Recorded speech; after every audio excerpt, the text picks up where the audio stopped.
మీ ఇద్దరిది మంచి దోస్తీ కదా సార్ మీది బాగా. బ్రహ్మానంద గారిది. ఇక బావ బావ ఒరే ఒరే అనుకుంటాం బావ బావ కాబట్టి అదే. నేనేమైనా అనొచ్చు వాడిని, వాడు నన్నేమైనా అనొచ్చు. అంతే కదా! అంతే అదే ఉండాలి కదా సార్ లైఫ్‌లో. ఆహ్, వారు కోట యాక్చువల్లీ అవును. కరెక్టే కోట మీరన్నది. గారొచ్చారు పెద్ద మనిషి కాబట్టి అన్నయ్య. అన్నయ్య.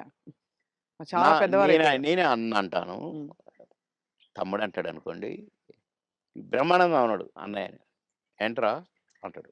ఆహా! ఏయ్! పెద్దోడిని రా అంటే బేస్ సాలే అని నేననేది. హ్మ్. హ్మ్. అట్లా జాలీ జాలీగా సార్. బాగా. ఆ! మొన్న ఈ మధ్యనే ఫోను చేశాడు.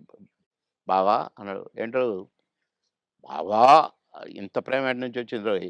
ఆహా! ఏదో ఉంది చెప్పు. హ్మ్. ఇట్లా మాట్లాడుకొని ఓ ఒక అరగంట నవ్వుకున్నాం ఇద్దరం. హ్మ్. మా డ్రైవర్ పిచ్చోడైపోయి దేనికి గుద్దుతుందో అనుకున్నా. సార్ నేను బ్రహ్మానందం అభిమానిని అంటుండు. ఒరేయ్ పక్కకు ఆపురా నాయనా అని. అట్లా చాలా జోవియల్‌గా చాలా సరదాగా మీ ఫీమేల్ కో స్టార్ సార్?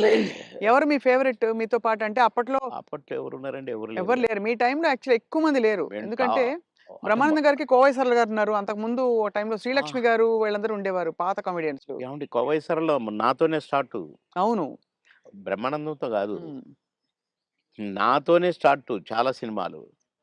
ఆ తర్వాత బ్రహ్మానందంతో కొన్ని సినిమాల్లో వేసింది. హ్మ్. కానీ నాతోనే ఎక్కువ సినిమాలు. హ్మ్. మా ఇద్దరికి టగ్ ఆఫ్ వార్‌గా ఉండేది. అవును. 'కోవై సరళని' హ్మ్. ఆహ్, చాలా ఉన్నాయి. చాలా సినిమాలు, చాలా క్యారెక్టర్‌లున్నాయి మా ఇద్దరివి. కానీ హైలైట్ ఏంటంటే మీది సౌందర్య గారిది డ్యూయెట్.